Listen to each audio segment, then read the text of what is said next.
They're what you Let me just might make a note of that, because that was fascinating. California-based three-piece. I've been trying to stamp out that level of nerdism on this show, and yet you might like to know who they were. Okay, fair enough. Well, they are what you might they're very non-threatening. Okay. And that might seem like a bit of a diss, but I like that. They're a lot of fun. They go back to the old school hip-hop where people used to rhyme and make jokes about stuff, and they write tunes and rhymes about stupid stuff. The song that I've chosen is about a particularly nice piece of jewellery owned by the DJ who is known as Young Einstein. Do you want more, or do we want to listen to the track? Let's hear the tune, because if you say any more, I may hang myself. Let's hear Ugly Duckling. No, I'm joking, of course. But I just think there's a danger on Six Music that we overwhelm the listener with too much information, and they can't consume it all. Let's hear the music. We'll talk about it after that. I'm the Gold Chain from Ugly Duckling, Dan's choice this week on The Steve Show. Steve Merchant, Six Music. Dan, I enjoyed the Ugly Duckling. Do you wish to tell me any more information about them? Well, I don't want to get too nerdy, but they've got 30,237 MySpace friends. Possibly 30,238 if you like it, who knows. And that was from 2000, but don't buy that. If you want a decent bit of Ugly Duckling, check out the Fresh Mode EP, which is 8 cracking tracks. One of the best EPs around, really, because there's no filler on it. It's all killer. Thank you. Why then didn't you play a tune from that EP? That's a good point, actually, yeah. You're an idiot. Harry, what were your thoughts? I enjoyed it very much, Steve. Musically, it reminded me a lot of Step in the Arena by Gangstar, who probably did it years before Ugly Duckling, so, you know. Ooh, he slammed you there, Dan. Yeah, just when I thought that we were building up a rapport again, and we were starting on a better note, a more friendly note, and I bigged up your tune. And well, you do that. Choice, yeah, it was great. Well, yeah, listen, I can only choose one. I could choose both if I wanted, but I'm going to choose one just because it creates a certain divisive nature in the room, and I divide and conquer. That's the rule. Much as I've enjoyed Ugly Duckling, although it didn't set my world alight, I'm afraid I'm going to have to go with Harry. I thought it was a great little punky pop tune. It came in, as you say, it did its business on the carpet, and then it got out again, and that's exactly what I want from a piece of music. Yes. Now you've what? Hey, tell me. Oh, good. Here it is. Right. It turns out that because we have been listen, just play the track and I'll explain afterwards.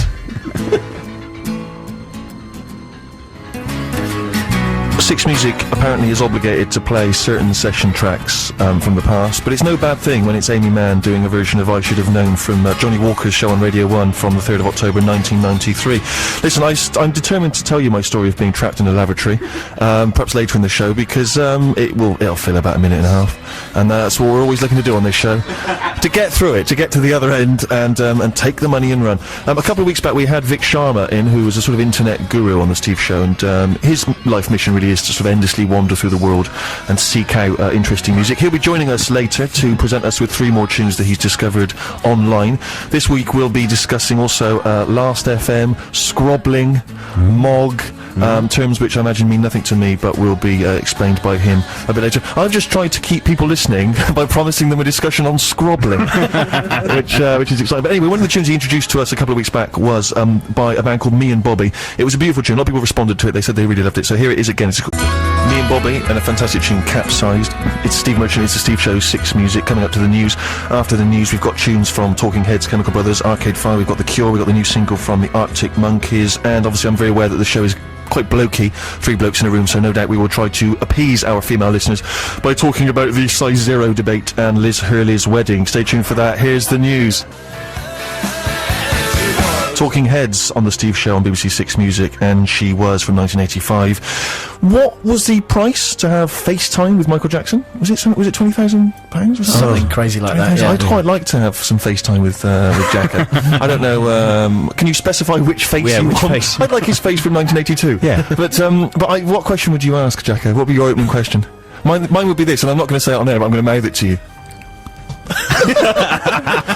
That's the question. I don't think I can ask that question. No. Do you think I would ingratiate myself with him with that question, or I don't know if because you've paid him this much money he has to answer. He has to tell He's you the legally truth. obligated to give me that. You'd be disappointed if he wouldn't, really, wouldn't you? Yeah. The mime. Do you like the mime that I did as well? When you're asking about would you do that for Michael? Would you mind? I would mime that. As I was asking him that, I would also do that mime. I'm just worried that someone watching on the webcam might have seen that. Yeah, but I'm hoping that I've masked myself behind this. Oh my God, there's a oh no, they're everywhere. We're being watched from all angles. Jacko's lawyers, they are probably tuned into that webcam. They're thinking, if there's one guy who's going to make a swipe at Jacko, it'd be cheeky Steve Merchant on 6 Music, and they're absolutely right. Now, of course, regular listeners may recall that a few weeks ago we welcomed to the show our internet guru, Vic Sharma. Vic spends time searching the web for interesting music. He actually spends more time doing that than I spend searching the Lonely Hearts columns for rich, lonely old widows. And that's a lot of time. But last time he came and he brought us some great sort of Norwegian folk music. You heard some of that before the news. Vic is a musician. He's also won countless awards for his work in the online world. Please welcome back Vic Sharma to the studio. Hello there, Vic. Thank you very much indeed for coming back. I know you are you're a new father, so you're obviously a very busy man. I am covered in the brown stuff. Covered in the brown stuff as we speak. Good. Well, that's a wonderful, beautiful image that you're painting for us. But I mean, I keep talking about the internet, and obviously one of the things about this show is that we are here to kind of share music, and that's the whole kind of raison d'etre of this program in a sense, is to kind of recommend and suggest music to each other. But it seems to me that the internet is where that's already happened, and that I'm sort of in a sense jumping on a bandwagon. Am I right in saying that? You are a bandwagon jumper. That's absolutely right. Yeah. But this show is all about recommendation. You bring your tunes in and you recommend stuff to your listeners, and listeners kind of respond back, and it's that kind of transaction that creates this kind of musical journey. But there are two websites that currently do that. Well, there are many websites that currently do that, but the two that I want to talk about are Last.fm and Mog.com. Right. Last.fm's quite famous, quite big. Mog.com less so.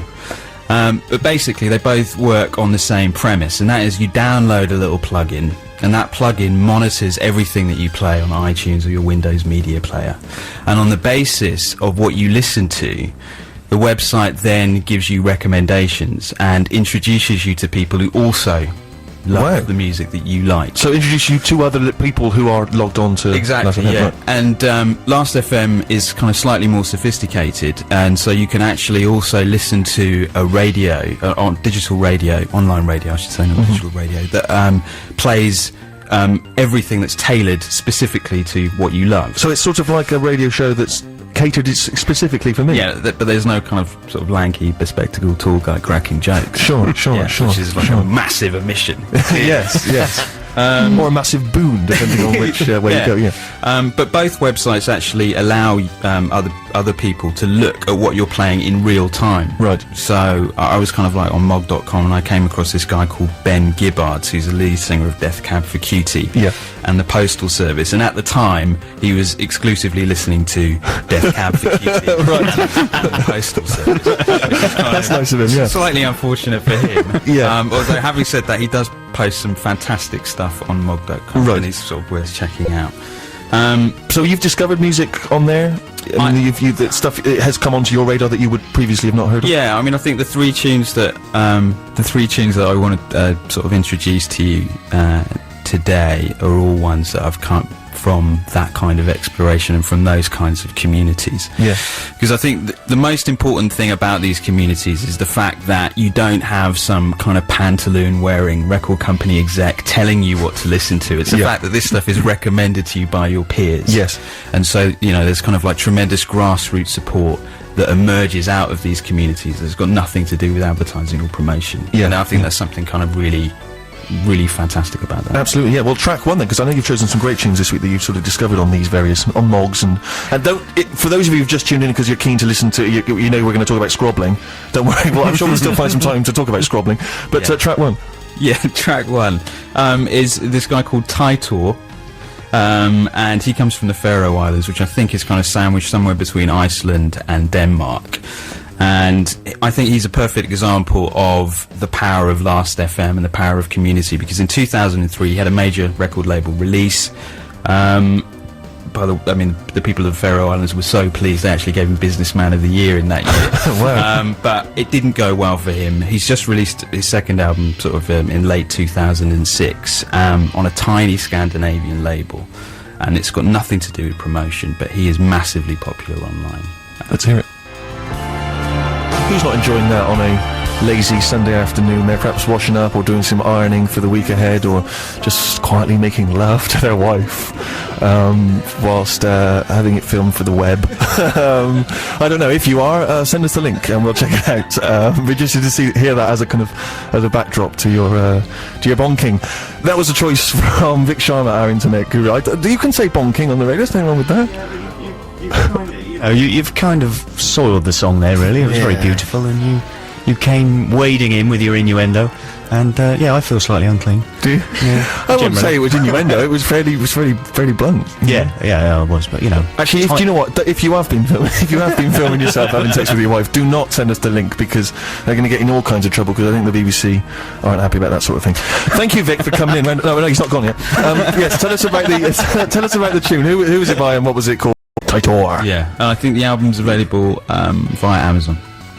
We mentioned to people earlier scrobbling. A lot of people saying, I can't wait to hear about scrobbling. What the hell's scrobbling? Have I even pronounced it correctly? Is it scroobling? Well, actually, the plugin that you download is called the Scrobbler. The Scrobbler. So, where you download this plugin, it talks to iTunes, and through this Scrobbler, people can sort of see exactly what you're listening to. I'm worried. We're talking about this on the BBC. Is it legal?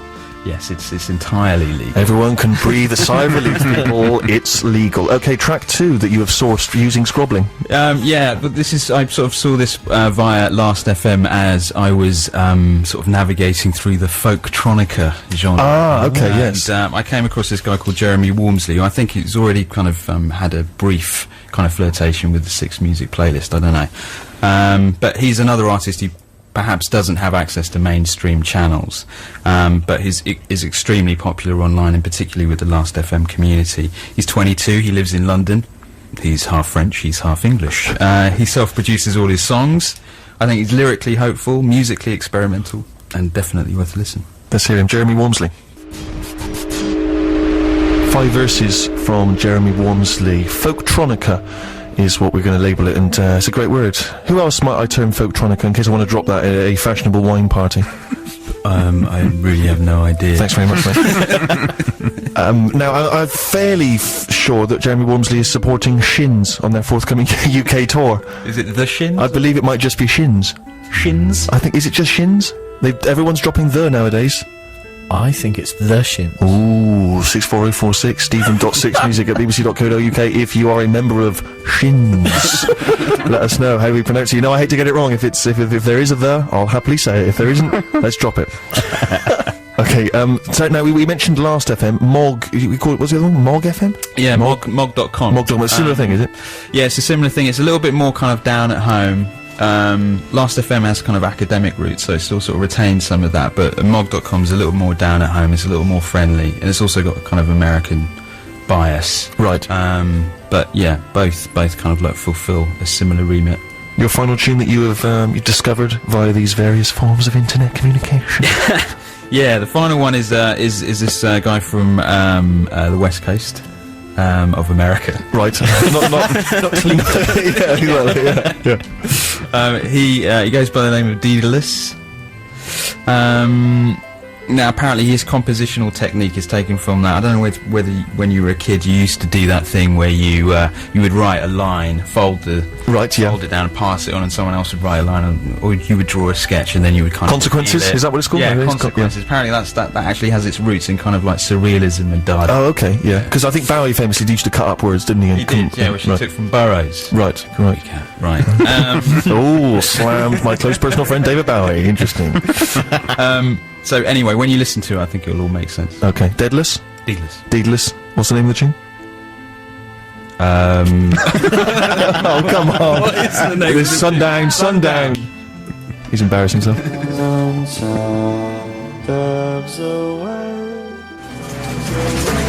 Daedalus, and a track called Sundown, Steve Merchant, 6 Music. How would you dance to that music? I wouldn't dance, but I imagine in a film being chased through a fruit market to that music. There's a big watermelon which I pushed off, and it's smashed on the floor. There's oranges everywhere, maybe a punnet of strawberries. No. But is the fruit follow? Is it kind of chasing after you in a cartoon manner? I don't mean it's chasing you, but it's just rolling behind you. It's rolling behind me. It's chaos. People are falling over with big stains everywhere. Maybe the villains, the 2 heavy-set men who you're escaping from. I imagine it's a kids' film. Yeah. And you've stolen some kind of blueprints or something from them. And I imagine if there's any bananas on the floor, they're going to have great trouble following you. One of them has ended up with a watermelon on each foot. Can you believe it? Oh, I He's don't gone believe sliding off. Of course, Does that song need a video? If it hasn't got one, then we're We here. could do this. And I imagine we make a fortune when we from out here. Absolute fortune. And What a also, film. I'm also thinking that we could just maybe write that whole film. Yeah. Because you can still get that sort of stuff I guess I don't watch it anymore because I don't tend to hang out with children as often as I used to. No. Come on. Come on, we're getting back to Michael Jackson, and that's not... But no, you could base a film around that. You could have 3 fruit market chases, one in the beginning, one